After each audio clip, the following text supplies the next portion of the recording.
My goodness, you guys are already being disruptive in the chat. Gonna have to get a timeout corner for in the bushes. Just kidding. How is everyone today? Hi, Amanda. Hi, in the bushes. Hi, Grandma Sherry. BC, hello. Avery, welcome, welcome. Let's see, who else do we have? Of course, the lurkers that in the bushes is already flirting with. Hi, Hope. Hi, Michelle.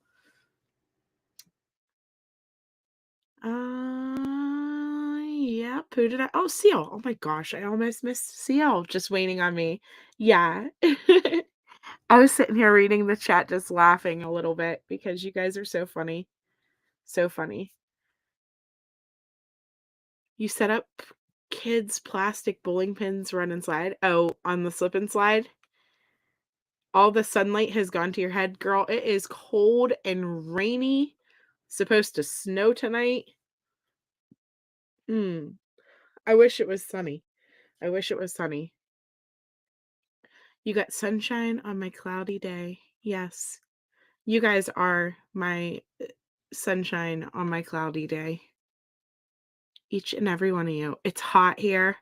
I am freezing. I actually, whenever I just sat down, I just put a second shirt on as I sat down, like a long sleeve over top of my t-shirt.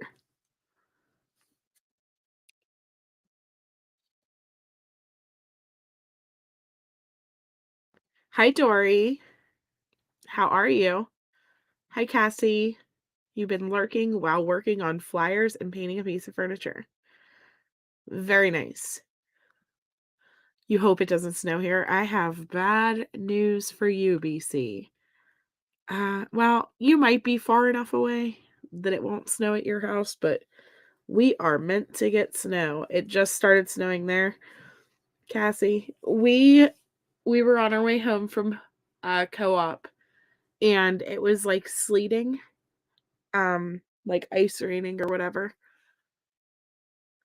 So, put us a little bit behind, but that's all right. So, so what do you guys want to start with? We have Tanvi, who is still missing. We have Madalina, who is also still missing. And a new article is saying that she may have been smuggled out of her home. And we have Jose Reyes, Jose Pascal Reyes, who I don't know if you guys remember, but back like it's been a little while. It's been a little while. There was a 12-year-old girl who chewed her way out of her restraints and escaped a home that she was being held captive in. And when she escaped, they found other remains inside of that home, which was actually her mom and her brother were deceased inside of the home. Well, that guy that was holding her captive, that did all of the horrible things to her, has been indicted on 10 counts of capital murder and abuse of a corpse. So his indictment has come down. Yeah, August, I think. You want to start with Tanvi? Okay, let's start with Tanvi then. That is where we will go. So,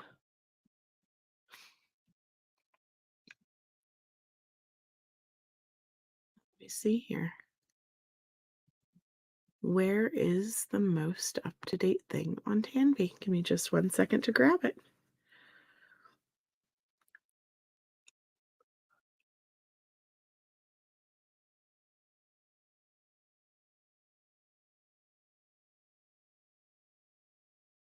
Hi, Kim. Hi, Bama Cat.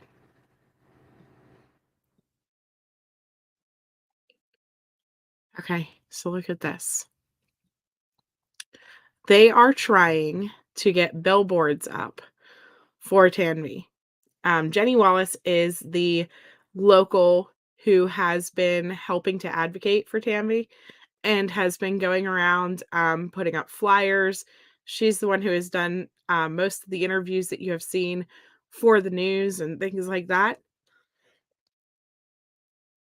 She's done an amazing job.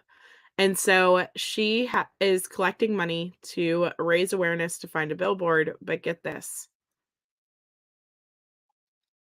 this company, this business donated enough to put up the billboard for Tanvi.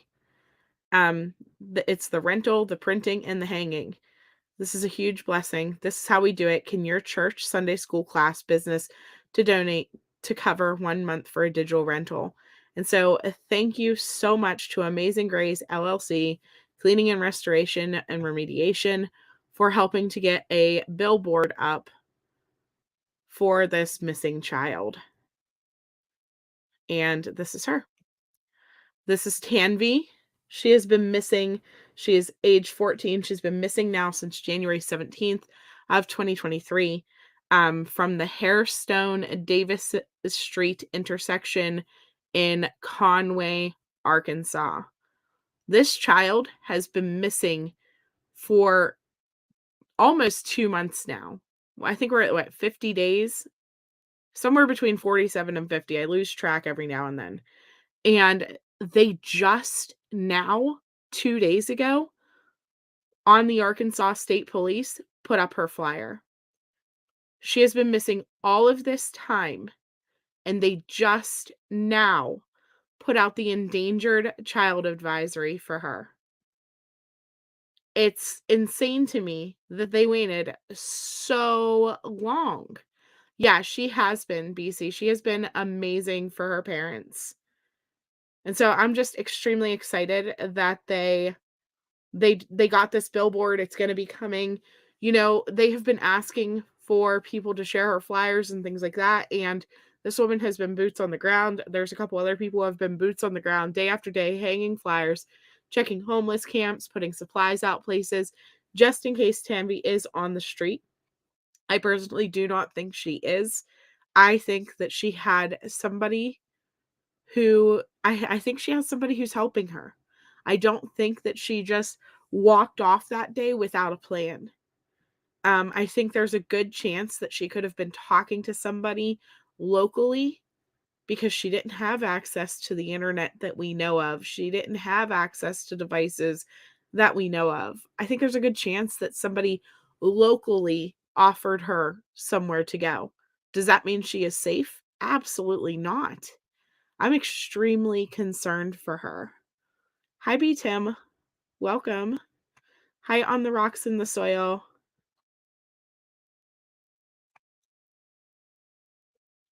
Yeah, the community has been amazing. Every missing child needs a community like Tanvi's. Every single one.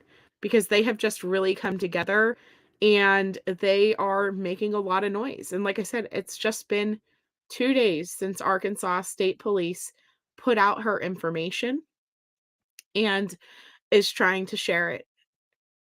Let's see.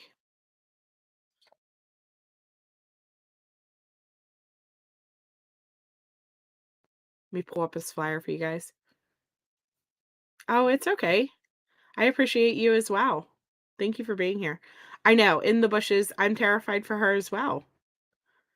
Um, whoever is keeping her hidden or helping her stay hidden, I don't think that it's for good reasons.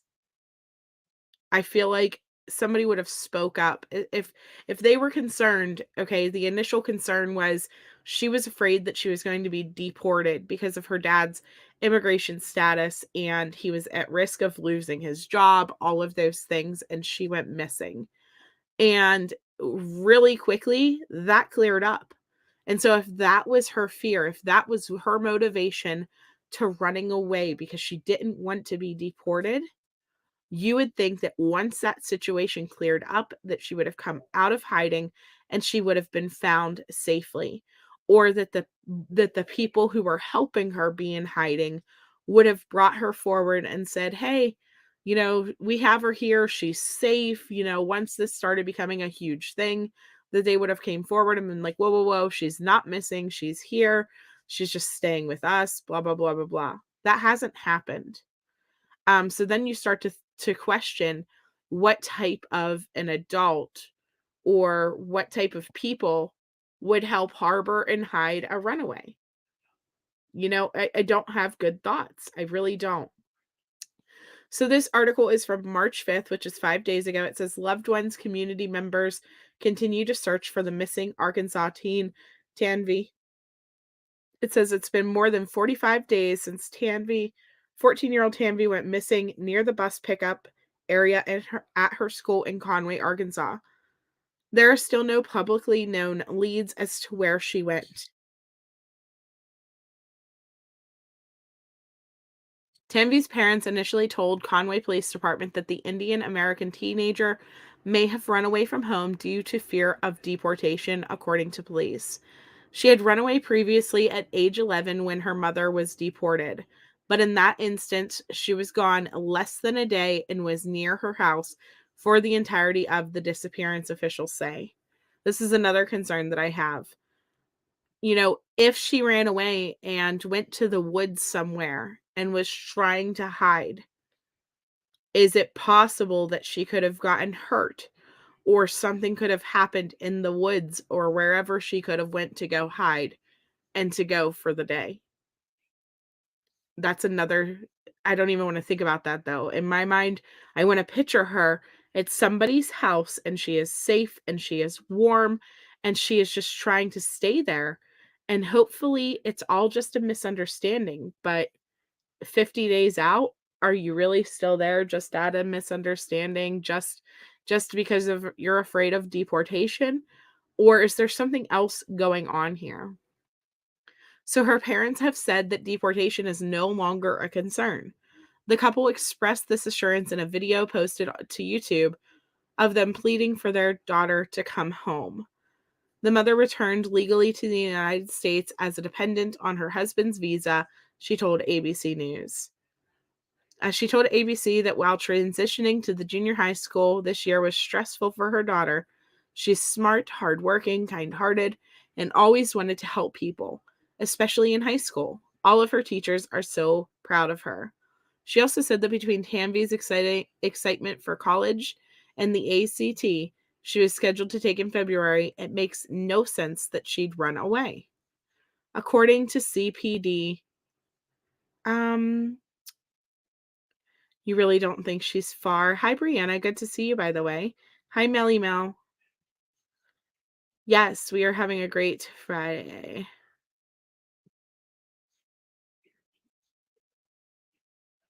They have searched like the woods and stuff like that. Yes. Mm-hmm.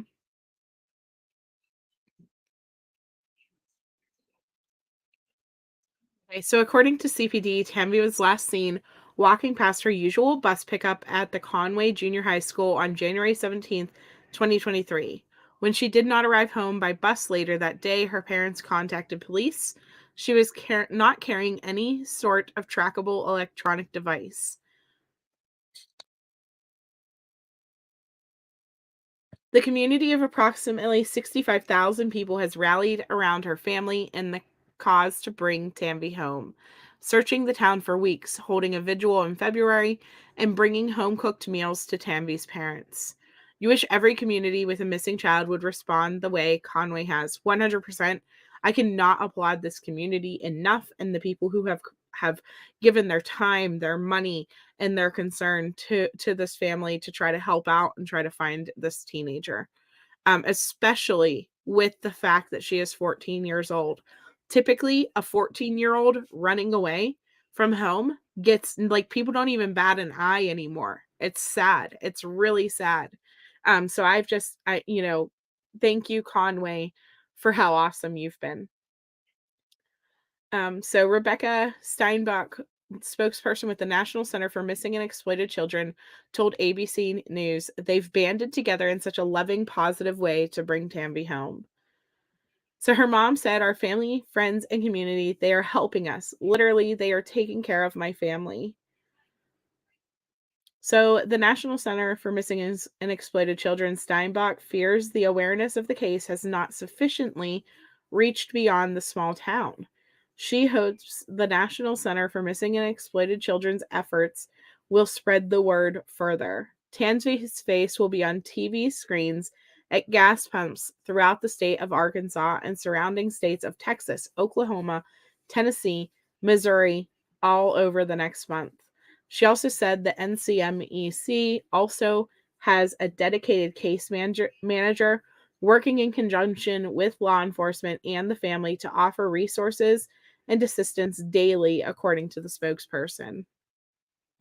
So in February, the U.S. Marshal Service joined CPD in its efforts to search for the teen, but despite a multi-agency effort, the case appears to be running cold, leading some community members to criticize law enforcement's response and begin their own sleuthing efforts. Yeah, they have tried. You've been in the area once and we'll be going back to Conway next week. Oh, that's awesome. Yes, they are searching. It is. It's a big community. Yeah, the entire community is amazing. It's like the suburb of Little Rock. Little Rock is huge, Conway not so much. Okay, he's keeping you up to date as well. That's good. That's really good.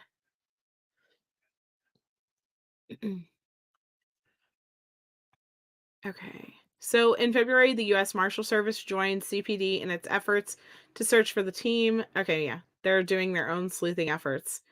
Um And honestly, I get it because in the beginning, I want to say the first couple weeks, they didn't take it as seriously. I mean, for example, they just issued the endanger alert on her 2 days ago. So whenever you want to sit back and say, like, they've done everything they can, like, behind the scenes, what we can't see, I'm sure they were investigating. I'm sure they have been looking for her. But whenever you talk about what's done in the public eye, it took 47 days or 48 days for them to post it on their Facebook page, for them to put out the alert. And so that's where the frustration, I think, comes in, because what we can see with our eyes that they're doing, it wasn't is is assisting as it probably could have been.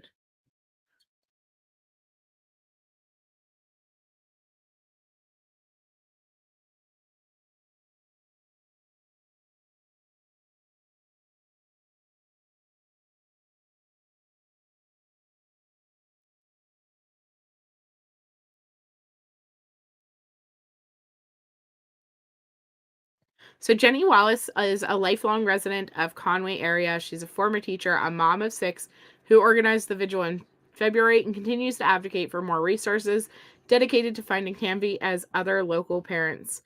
Tanvi's mother has confirmed that Wallace has grown close to their family since her daughter's disappearance.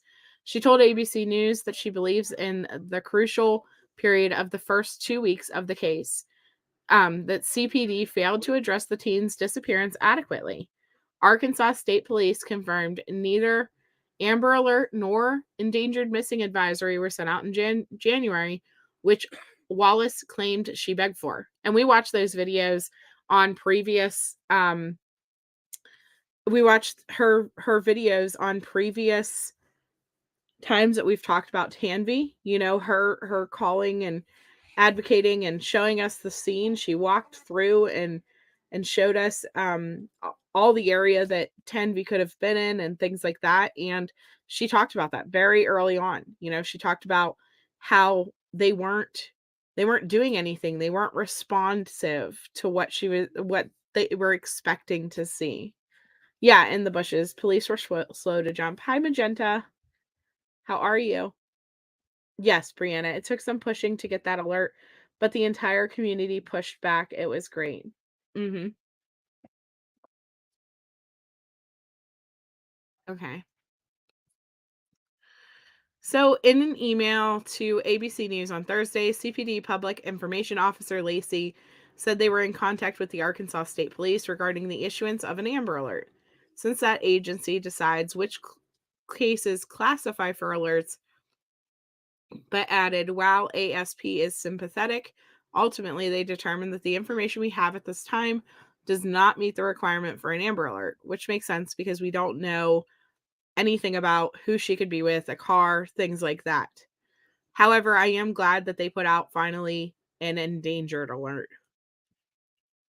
So it says we did not receive a call before February 17th.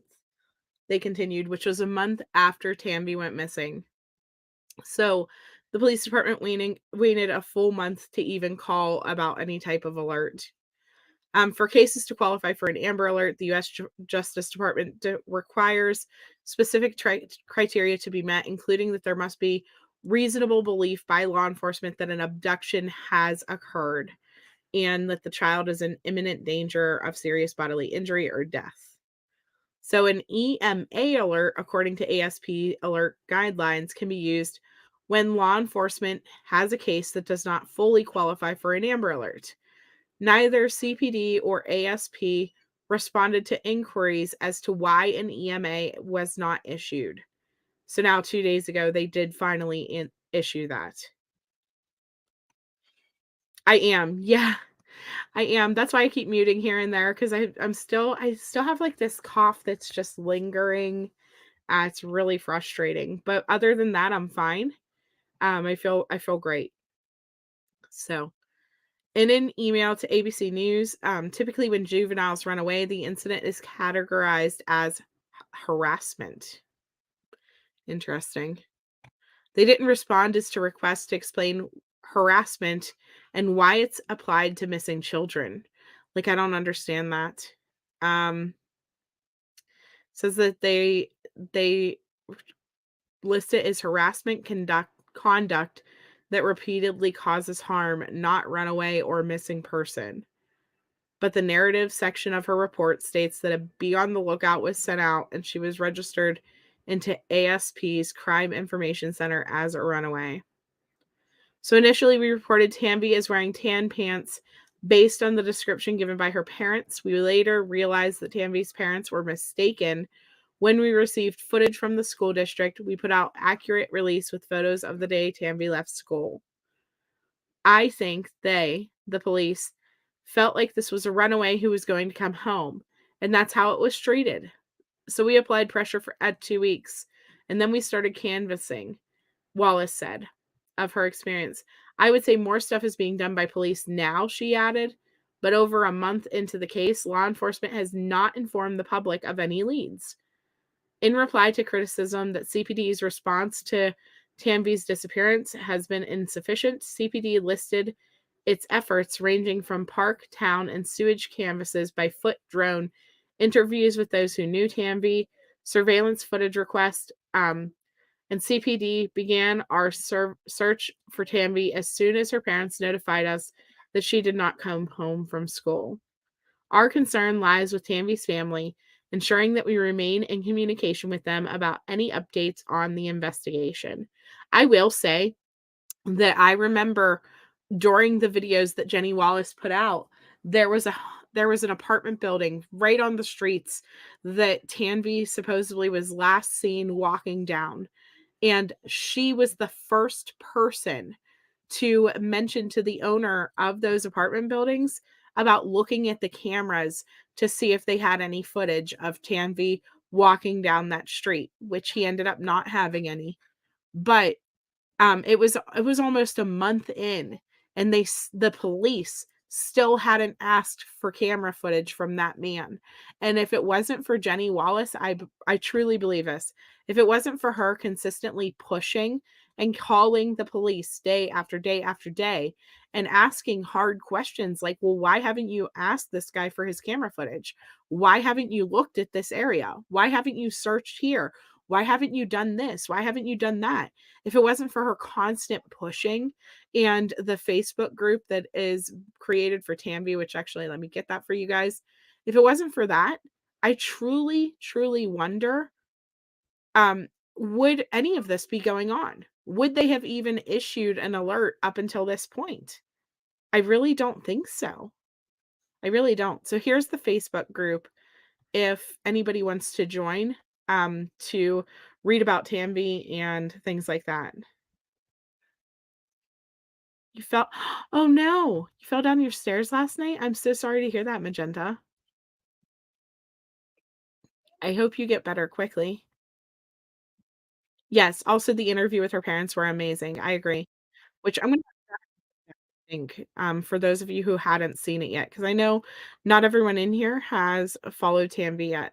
And it's only about 7 minutes, so I don't think it's going to be anything that will take too long. Let me get that for you right here.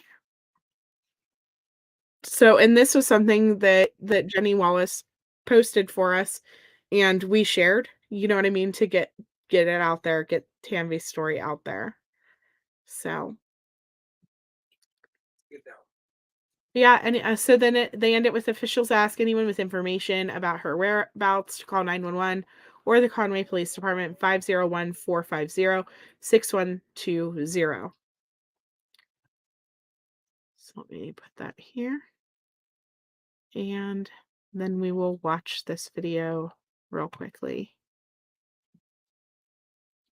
Recordings just got better.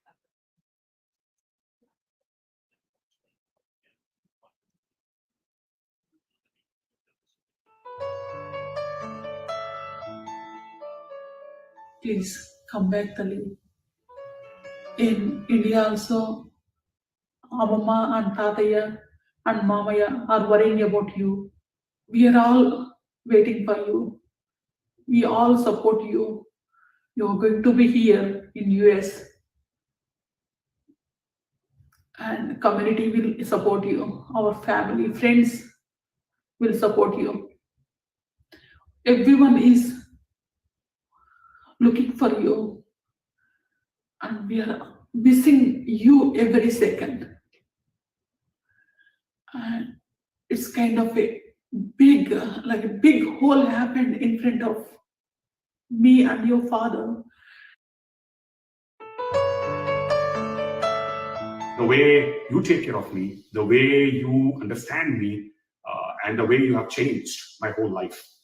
I think you have a very, very bright future, like your mom was saying. When I was lost in Tiger Bend, in the Buffalo River Trail, I was lost like for 16 hours in the forest, Buffalo Forest. I was lost. I called up your mom. You picked the phone from your mom and you just said me, "Don't worry, Dad." You said, "Calm down, Dad. I'm here for you." You took your mom all the way from Conway, drove to Tyler Bend for 1.5 hours, and gave me the exact instructions of how I should make up. Now it's making me so worrisome because you know everything. You know all the directions. You know everything. You know how to figure out stuff, and I'm helpless. I'm not able to help you out. So please come back, Tanvi. If it is about immigration, I've spoken to my company. You know, I have shown you your H4 dependent visa. It's all the way till 2025. 3 years. You know your mom has got her EAD card in January that we have been waiting for the past 3 years. She can work for any employer. So even if I lose my job, even if anything happens, your mom has a backup plan. Don't forget that we in December have planned out for the summer that's coming up for your summer break, and we said that we'll be visiting the Yellowstone National Park, and we have all the reservations up. Everything is prepared, and you know I'm lost. I'm lost in this situation, and I need your help. I need your guidance. You inspired me, and you know how much I love you. Your birthday is coming near. Last time you asked me, "Mommy, I need 2 milkshakes on my birthday." So please, Tali, we will do a big celebration.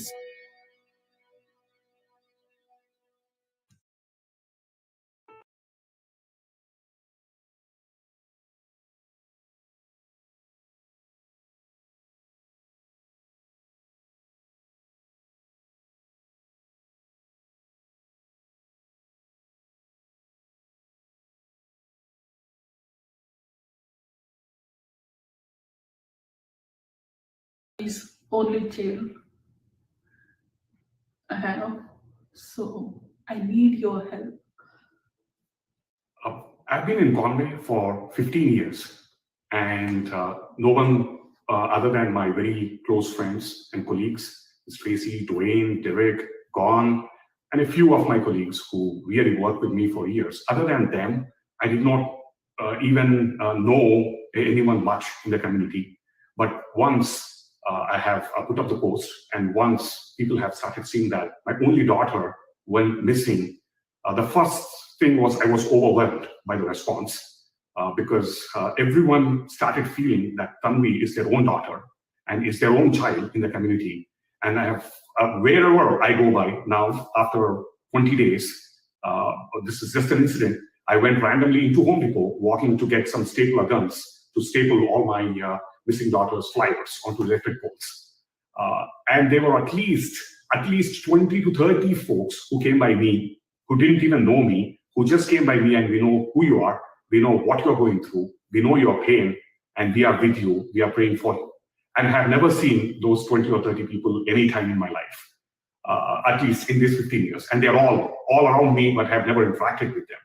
And I was really so grateful for all the help that's being done by the community, all the search, the 24/7 search, the search parties that's being conducted, the agencies, the police department that's involved, the dog search teams that were involved in searching for Tanvi, in finding out any lead about Tanvi.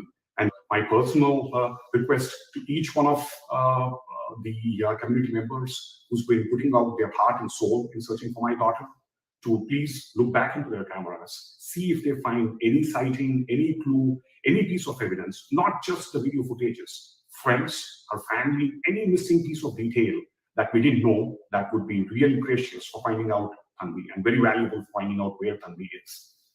Please let the Conway Police Department, please let us know about it. The next 7 days, we'll be hitting the 30-day mark. The videos all will be overwritten, and some crucial evidence, some crucial video footages of Tanvi might be seen, which will really help us out a lot.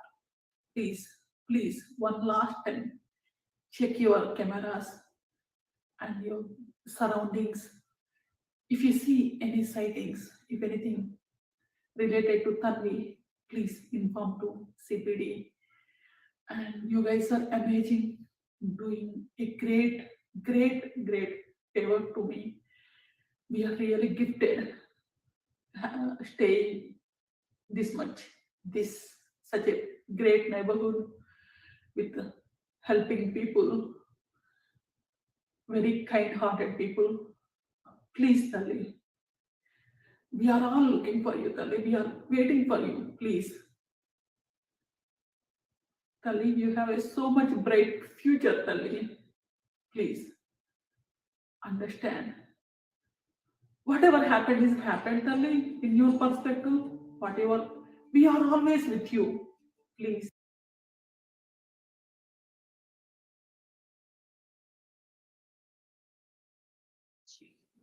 Okay. So, I mean, that pretty much sums up Tanvi and what we know right now. She is still missing. She is 14 years old. She turns 15 actually this month, and she needs her picture out there everywhere. There's no telling where she could be at this point.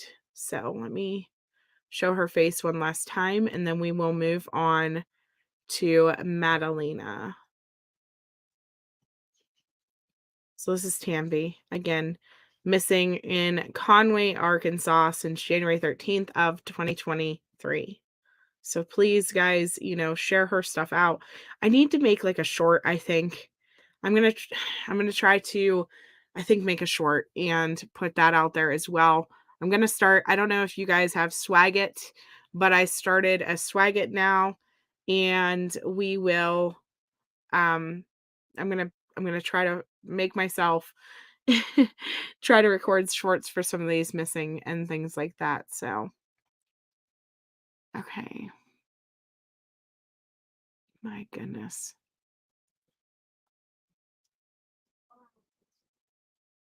Okay.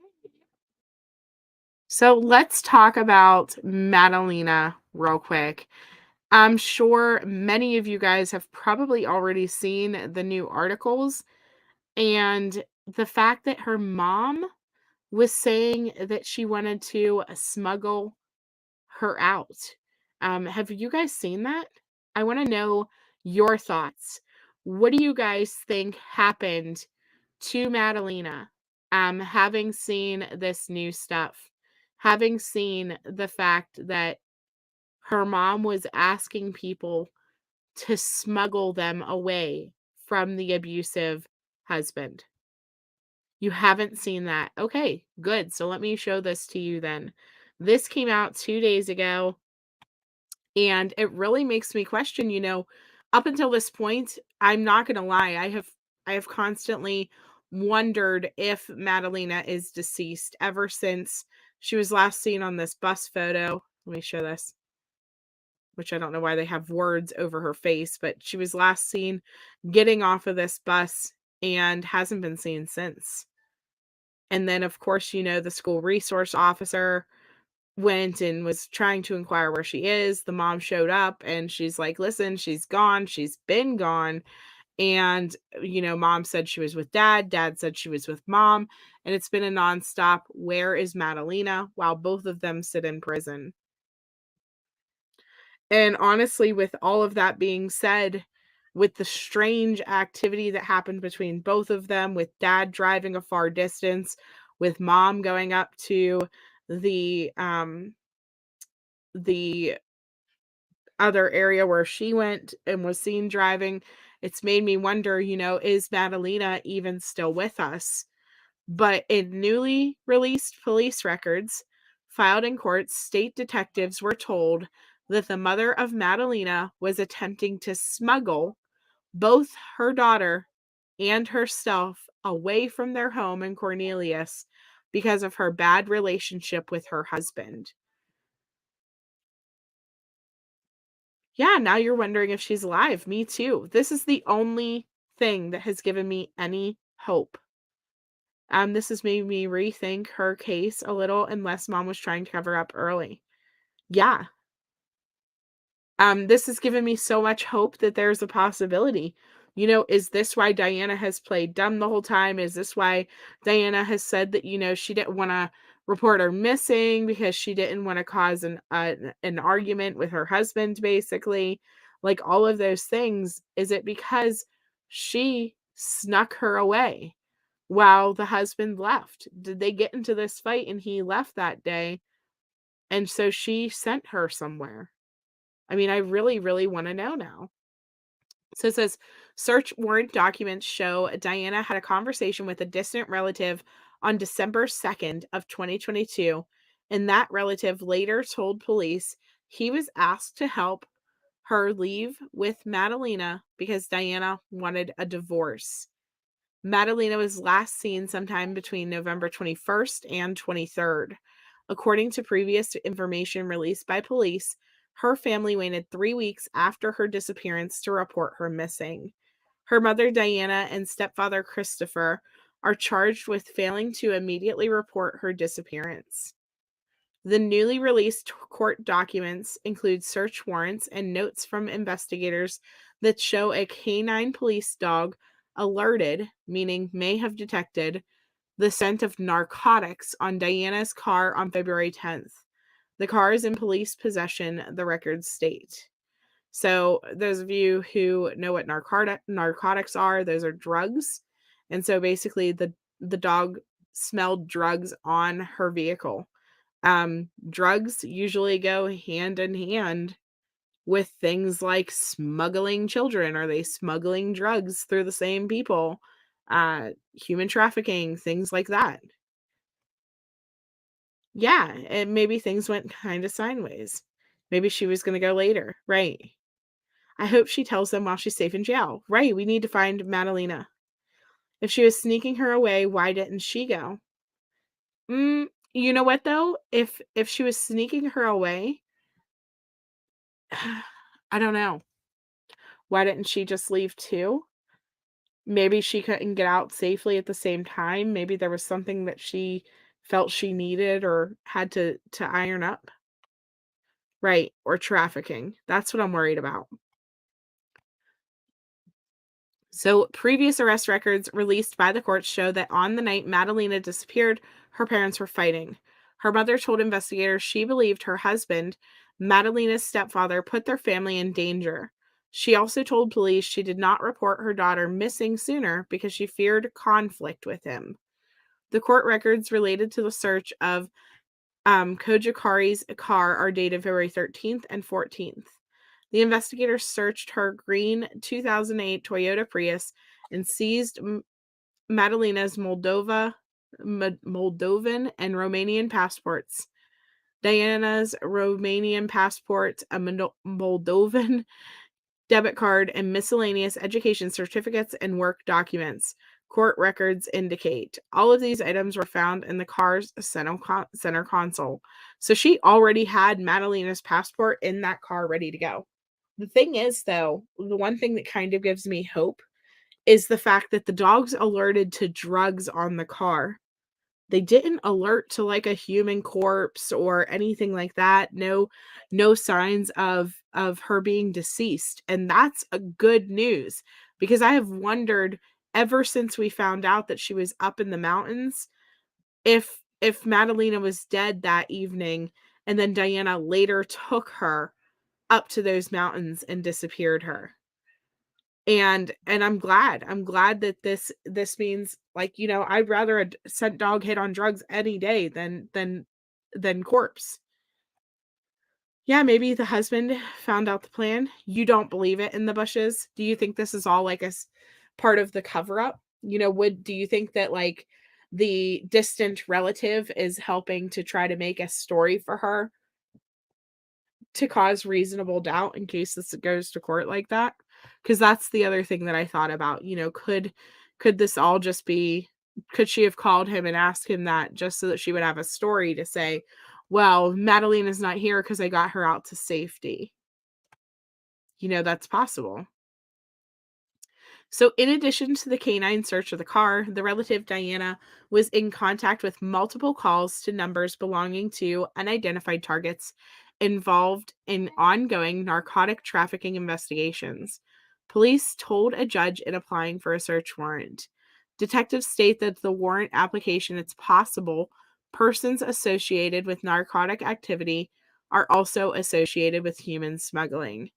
A search of the residence may locate drugs or money not previously found in the residence.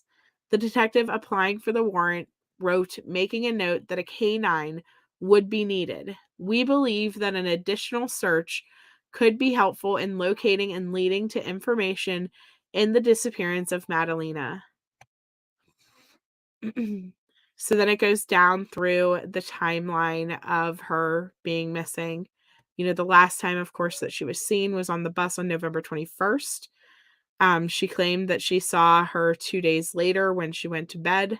She was missing for nearly 3 weeks of school on December 15th, whenever, you know, she talked to the school.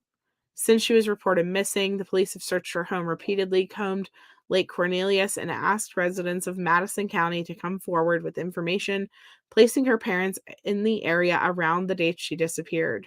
Detectives believe she was in the area sometime between November 22nd and December 15th. So her parents are expected in court on May 11th, so you got about 2 months yet. And police are asking in the meantime to continue to share Madalina's information and her pictures. Madalina was last seen wearing jeans, pink, purple, white Adidas shoes, a white t-shirt, a jacket. She's 4 feet 10 inches tall, has dark brown hair, and weighs about 90 pounds. Investigators ask anyone with information on Madalina's whereabouts to call the Cornelius Police Department at 740-892-7773. Or the FBI, of course.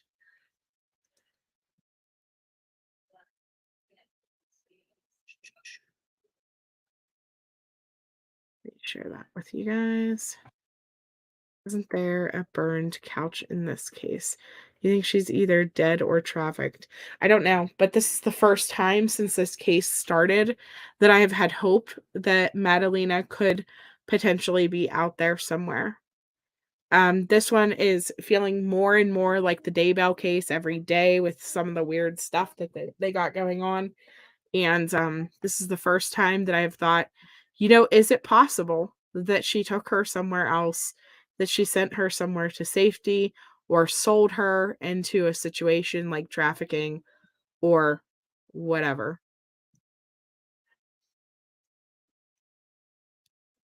Let me find. Hmm.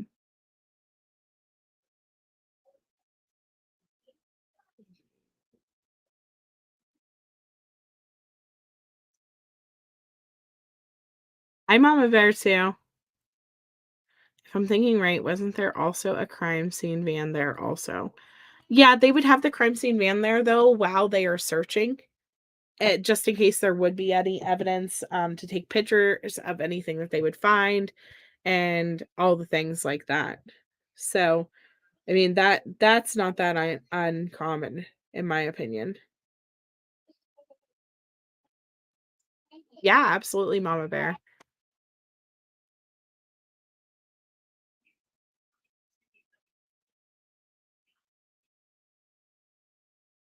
I guess, like, my thing is,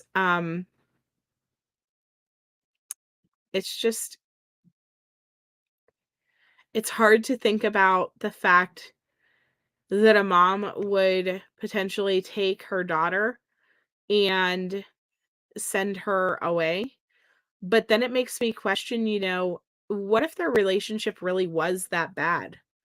What if dad was actually that abusive and that angry and all of those things like that, and that fight was so bad that whenever he left that following day, she did what she had to do to, like, try to free her daughter from that situation. Um, I've never once thought of her as some type of hero or potentially, saving her daughter, but now I'm wondering, is that a thing? Yeah. Here is your tardy slip, right? She is. Grandma Sherry's amazing on panels. She is so great. I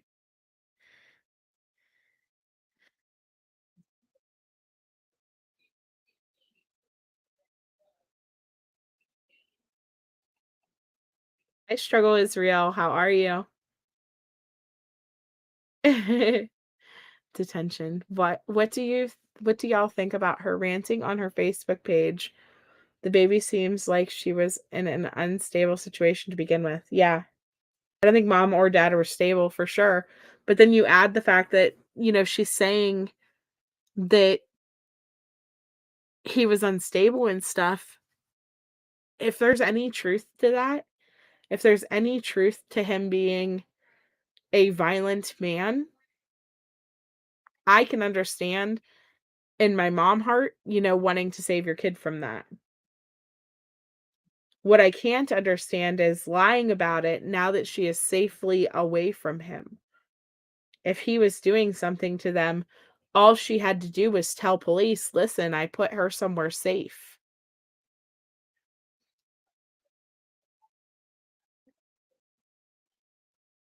Yes, hello, by the way, Sublime Chaos. So let me show you guys this one. This one is a video.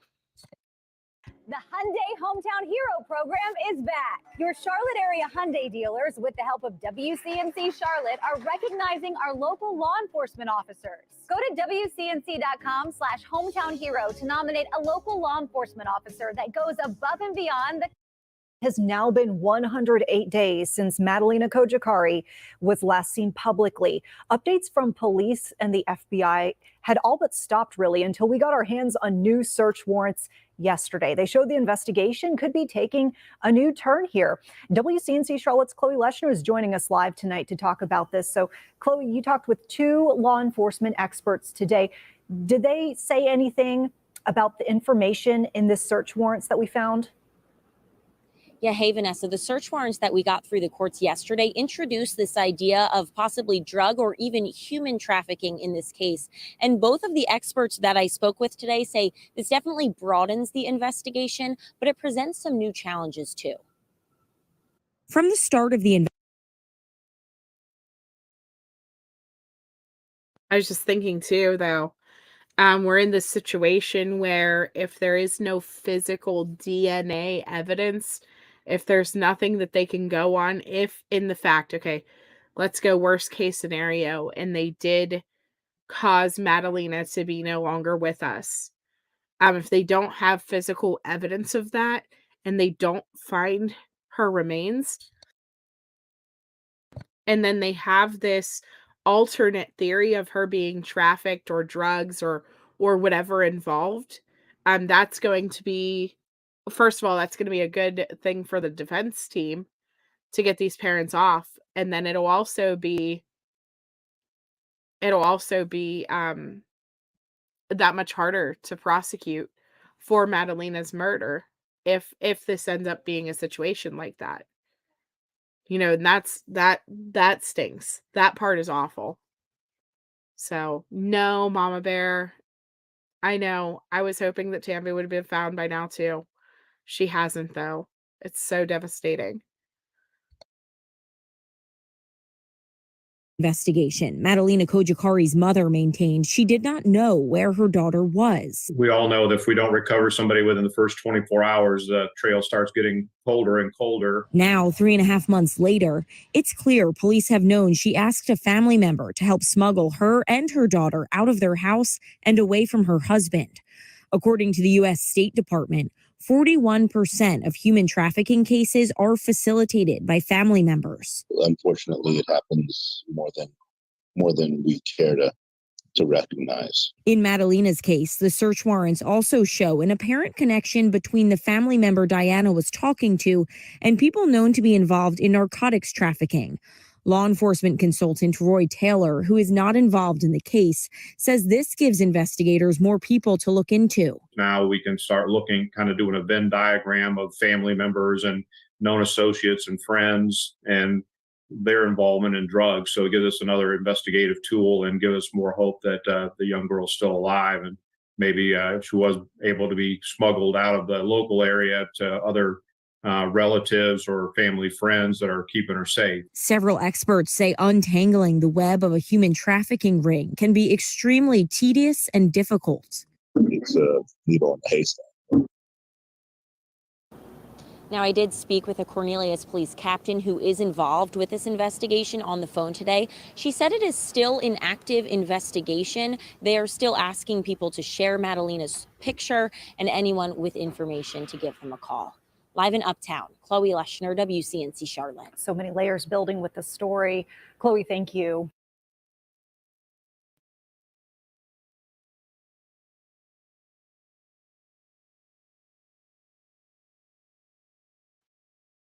%41 of our family related. Yeah. Yeah, the not knowing is the worst part. The worst part.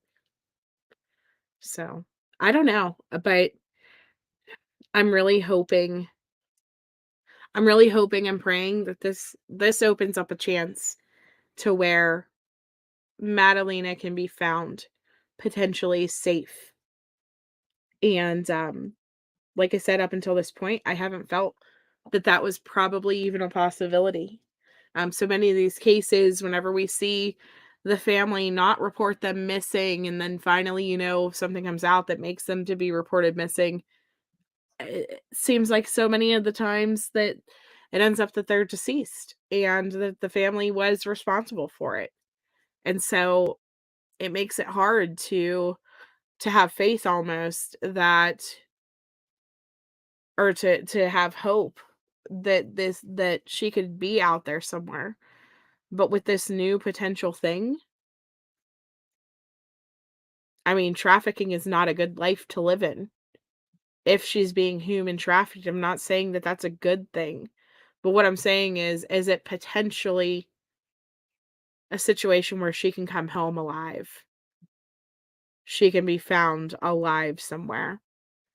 So now more than ever, more than ever, I think we need to put her face out there and share like crazy her flyers and her information, and just keep it circulating on the off chance that just in case she is out there. So yeah, it gives us a little bit of hope that she may be alive, right? So that is the last little bit of Madalina's case that we have. So I want you guys to think back to around August. There was a case that we were covering, and about halfway through the live, there was a 12-year-old girl who chewed through her restraints, and we started watching a live feed. And for the live feed, we were watching these officers going in and rescuing this child, basically, and investigating this scene where this child was found. I don't know how many of you guys remember this case, but let's go back to some of the original articles. So there was a man who was holding this 12-year-old girl. She was found. It says deputies were called just before 8:30 a.m. to County Road 34, just south of Dadeville. This is in Alabama, on a report that a 12-year-old girl was found wandering down the road. The child was taken from the area for medical help. And what she did was she escaped her restraints, ran out to the road, and flagged down a car for help. And when she flagged down this car for help, she told them what was happening. They called the police. The police went to go investigate. They found 2 other sets of human remains inside of the home. And we were freaking out, like, was this guy kidnapping people or kidnapping children and murdering them and doing all of the things, right? Well, it turned out that this man kidnapped her, tied her to his bed, and was doing awful things. And he also murdered her mom and murdered her brother. Well, this week, he has been formally indicted for 11 counts of murder and oh my goodness.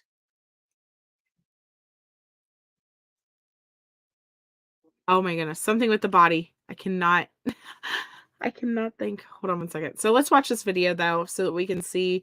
We're kind of rehash the case a little bit, and then hopefully the documents will load so that Seal can send them to me. So she was grabbing the documents for us. Not far from you, you rode by it. Wow, Avery.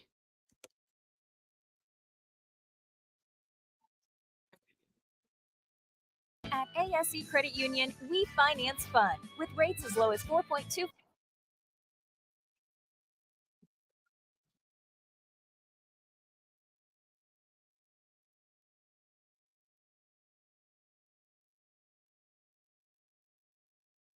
People in Tallapoosa County. Court documents now describe the scene inside a home on County Road 34 where 2 decomposed bodies were found. The investigation started with a 12-year-old girl wandering not far from the scene of the shocking crime.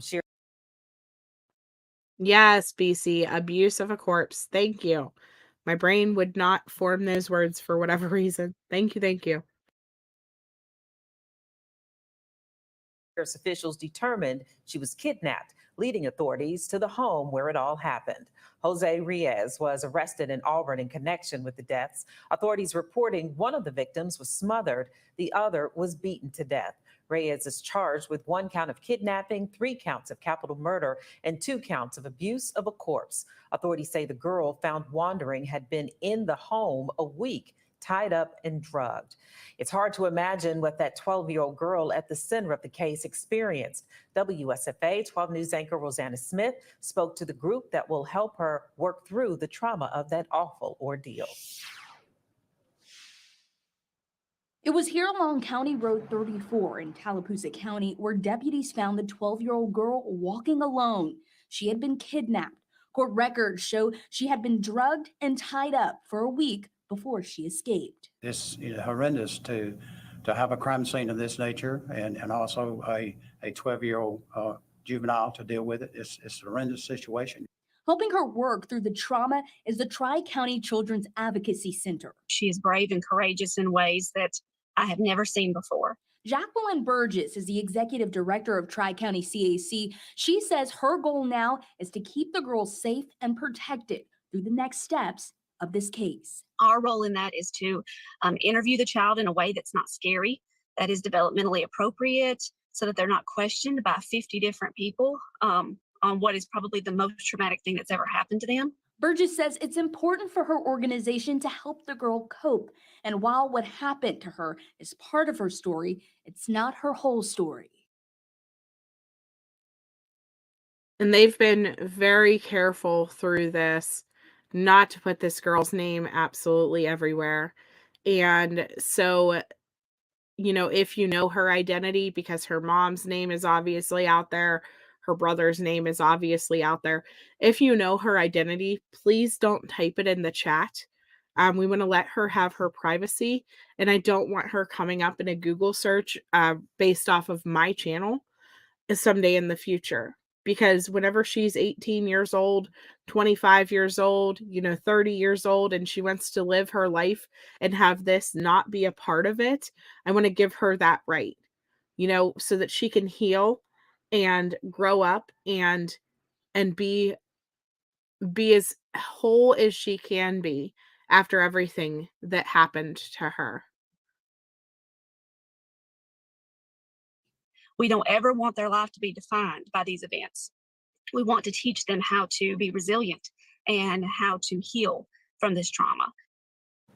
A person driving down the road first spotted the 12-year-old girl. The sheriff and Burgess both praise that individual. They say it's a reminder. If you see something, say something. You could be the person who saves another child. Val?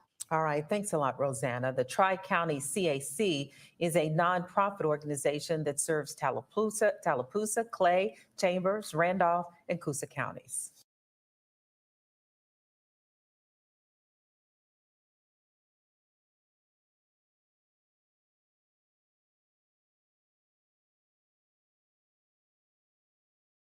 Yeah, no minor names.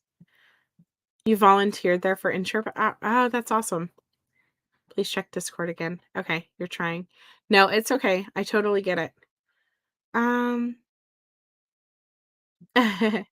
Graduated in 2010. Great. Okay, so then here's an article. This one came out. This one's from August of 2022. Sorry. Says authorities in Alabama on Wednesday released horrific details of how a woman and a boy were allegedly killed a day after an abducted 12-year-old girl escaped by chewing her way out of her restraints, leading investigators to the discovery of 2 bodies. Already charged with first-degree kidnapping in connection with the girl's mistreatment, Jose Reyes was also charged with capital murder, corpse abuse, and the deaths of the woman and a boy younger than 14 who were found inside of the mobile home in central Alabama town of Dadeville, according to the Tallapoosa County Sheriff Jimmy Abbott and court documents. According to the arrest warrants obtained, investigators believe Reyes killed his girlfriend, Sandra Vasquez Sija, by smothering her with a pillow. He also is charged with killing her son, who was younger than 14, by striking him with his hands and his feet.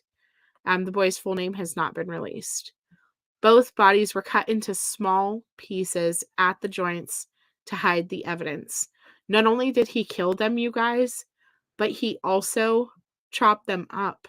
I don't know what is going on lately with people chopping up remains. It's so messed up, though. Like, it seems like it's happening so much more often.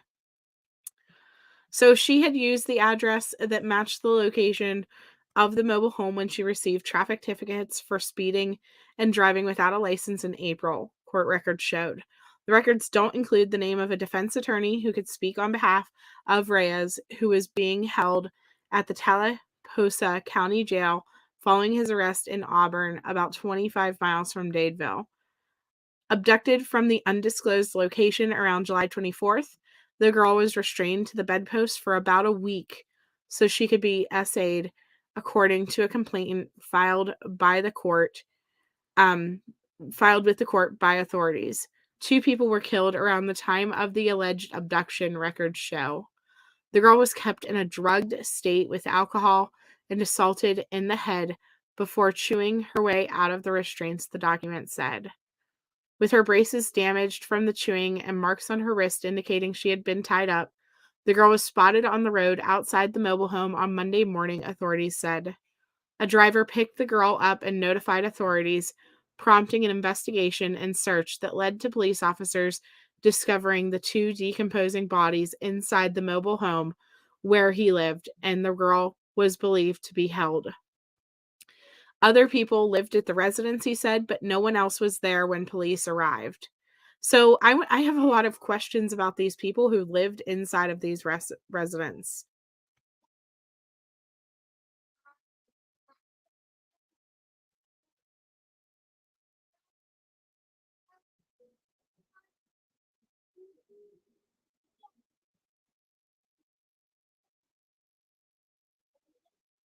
Okay. Like, how did they not hear anything? How did they not realize that he was holding people captive? How did they not know that he had chopped people up in this house? That's not something you just close your bedroom door and nobody realizes is going on, in my opinion. So the girl, who authorities had said had not been reported missing, received medical attention and was placed in custody of the child welfare officials. They described her as a hero. She is safe now, so we want to keep her that way. The FBI, Department of Homeland Security, were also involved in the investigation. You know what breaks my heart is knowing that someday this girl is going to have to testify against this guy. She's going to have to likely sit on the stand within the next, however many years that it takes him to get to court and freaking testify against him, I'm sure. And I hate that. I absolutely hate that. I hope that she gets that where they can do the recorded testimony or something along those lines so she doesn't have to relive it looking him in the face again. So this is from September. He admitted to killing his girlfriend and son. It says a man charged in the deaths of his live-in girlfriend and her son, whose dismembered bodies were discovered in central Alabama after the 12-year-old girl escaped captivity in a rural mobile home, has admitted to killing 2 people. He gave self-incriminating information about the deaths of Sandra and her juvenile son in more than one statement. So prosecutors revealed the statements in a motion and asked the judge in order to protect it, or to order the man to provide a DNA sample for comparison with evidence found at the home where the hacked up body parts were found in August. Defense attorneys also appointed to represent Reyes did not immediately return an email seeking comment on Wednesday. He was jailed without bond on charges including capital murder, kidnapping, and abuse of a corpse, and he has yet to enter a plea deal. He could be sentenced to death if he is convicted. So that was from September. Now let me get you guys the most recent article.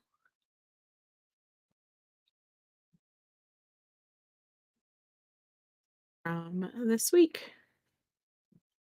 I just wanted to rehash a little bit for those of you guys who may not have been here during the initial investigations or the initial case, so that you guys could hear what happened. And so he's been indicted now on 11 counts of capital murder and abuse of a corpse. Yes, cray, unfortunately for SA. He kept her drugged and tied to the bed.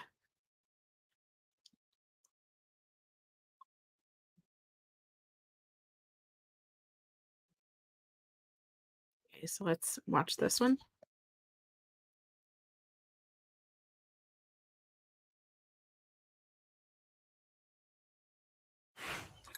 Glenn? That's right. I'm on a hippo eating airheads.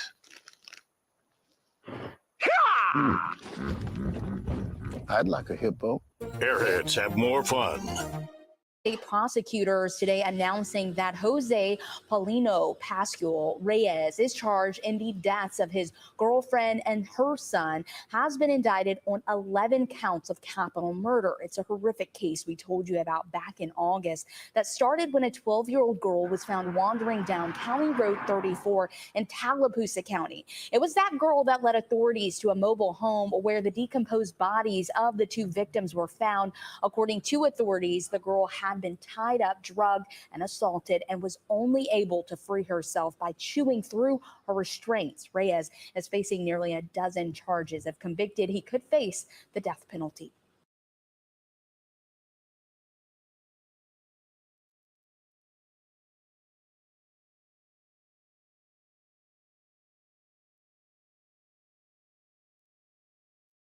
He's been beat up. Good. I mean, seriously, good. No, don't be sorry, Seal. It's okay. It happens. It does happen. I appreciate you trying. So it says this one, you heard them talk about, he was indicted on nearly a dozen charges, and he's being held. I hope they go for the death penalty. I hope they go for it for all of the charges. I mean, like, he is going for death penalty or sentence of life or imprisonment without parole for 9 different charges. Could you imagine getting 9 life sentences?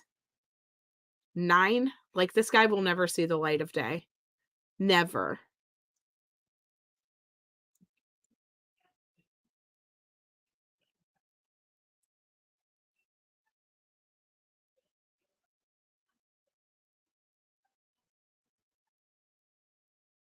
Do this one here.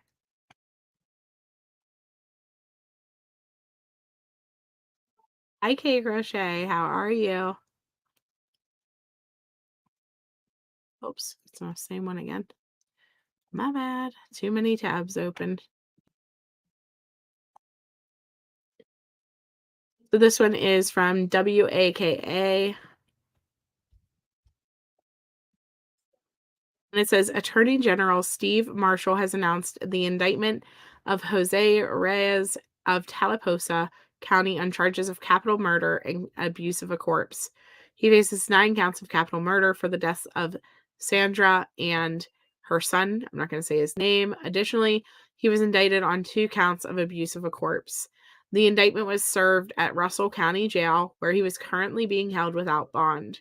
The indictment says that he intentionally caused the deaths of Sandra and her son during the abduction and sexual assault of a minor, and he dismembered and or mutilated their bodies. Like, this was her boyfriend, and he killed her and her son so that he could abduct her daughter and brutalize her and keep her tied to his bed. Like, what a sicko. How long did he have this in his mind before he worked up the nerve to do this? It makes me completely sick. And how long could this poor child have sat there and suffered if she didn't save herself? God bless her for having the survival, the drive to survive, basically, and the thought power to chew through her restraints and get herself out of there. Yeah, she did, BC. She bent her braces in order to chew herself free. It's amazing. Amazing that she did that, all while under the influence. He kept her under the influence the entire time so that she wouldn't fight back and would not be able to do something like that. And she did it. She freed herself.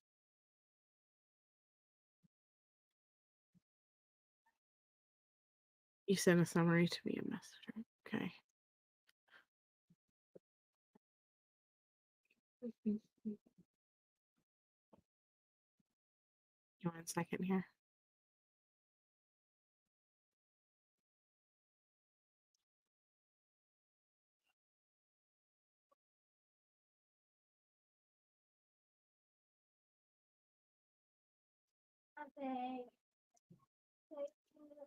Yeah, she is. She's a hero. She's a hero because, okay, so he did that to her.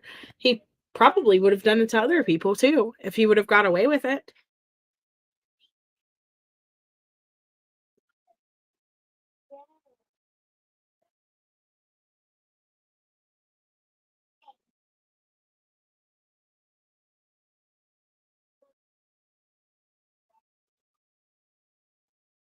Theo is working on sending me these documents that have to do with this case. And she's having a heck of a time, guys.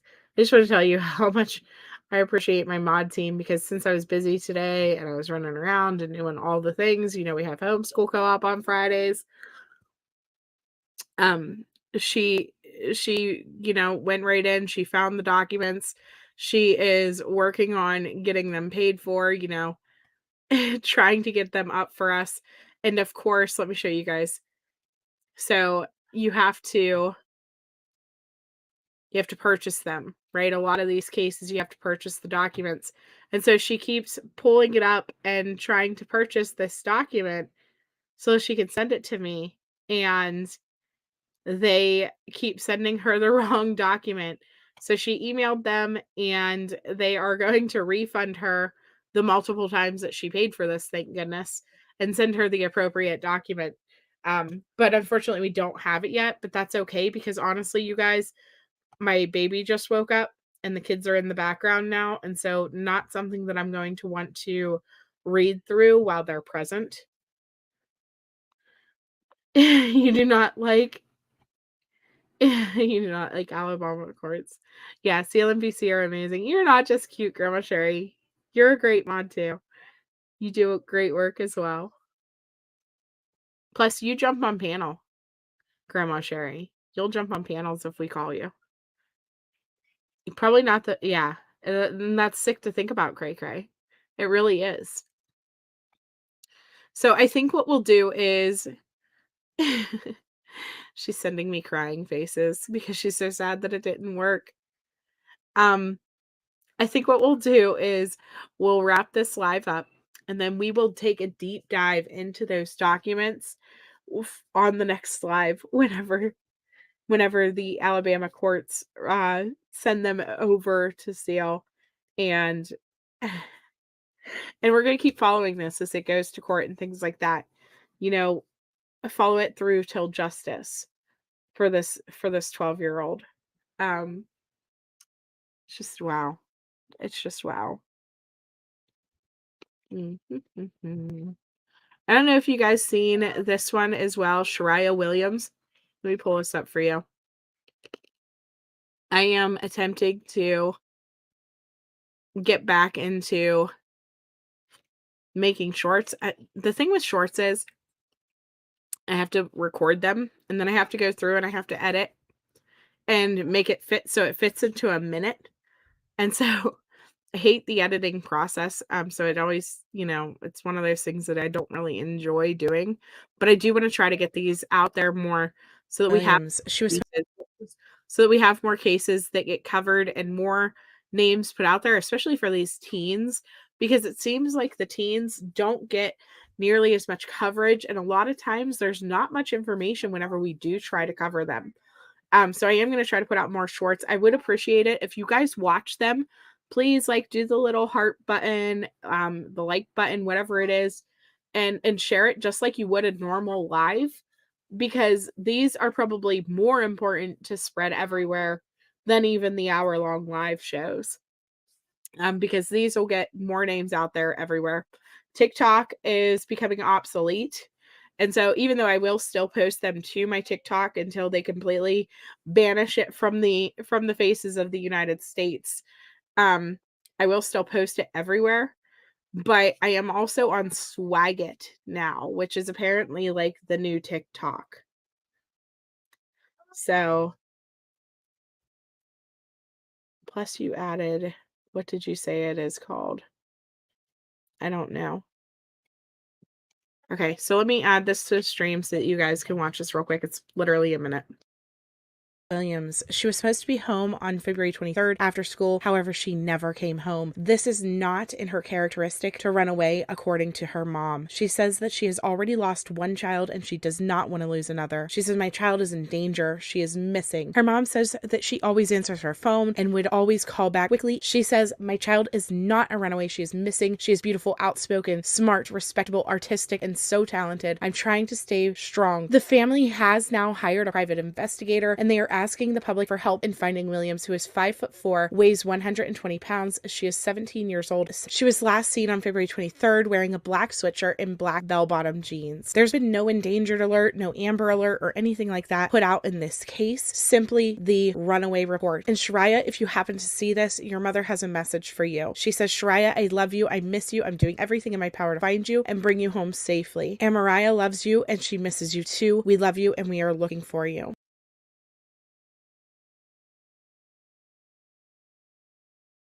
I'm gonna tell you something, Grandma Sherry. I don't even know how to follow me on Swagit right now. I have no idea. I was actually looking to see if there's like a link or something. And yeah, not so much.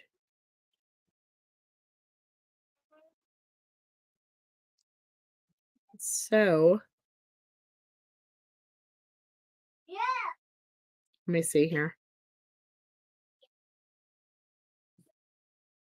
Let me see if this link, I'm not even kidding, Grandma Sherry. Like, I didn't even know I didn't even know what a Swagit was. I'm like, what? And Ick and Mel and Cinema Shogun are putting it places for people to come follow them there. And here it is. I got it. I figured it out. So they're putting it places for people to follow them. And so I went and got a Swagit so that I can use that, because apparently it's the new TikTok. And so if they are outlawing TikTok, then I guess we need to go to Swagit.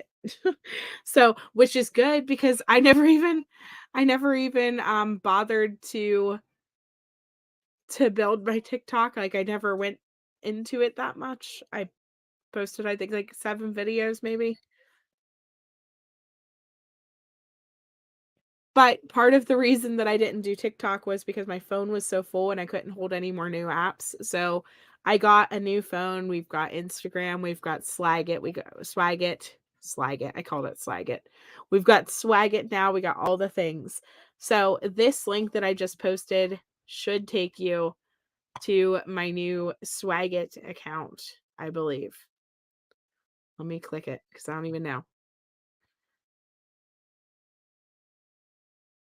I don't even know. Let me see what it does. Yeah, you need to download the app first. Yep. So, I don't know. It's like, so this app is like, it's kind of interesting. Like, I guess you can like earn money on it as just a regular viewer by sending swag bucks or whatever to creators. And for every 1 swag dollar that you send to somebody, you get 2 swag dollars back. And so you start out with like 420 swag dollars. You don't have to do anything to like earn those initial dollars or whatever. And like it gives you a thing, like it's like free money, basically, that you send to people to promote it or whatever. And I guess that's why people like it. I mean, I don't know.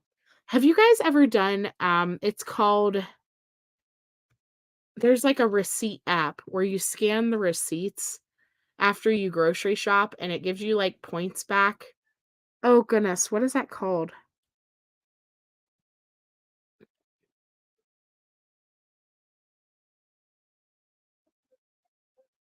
Hold on, I gotta see.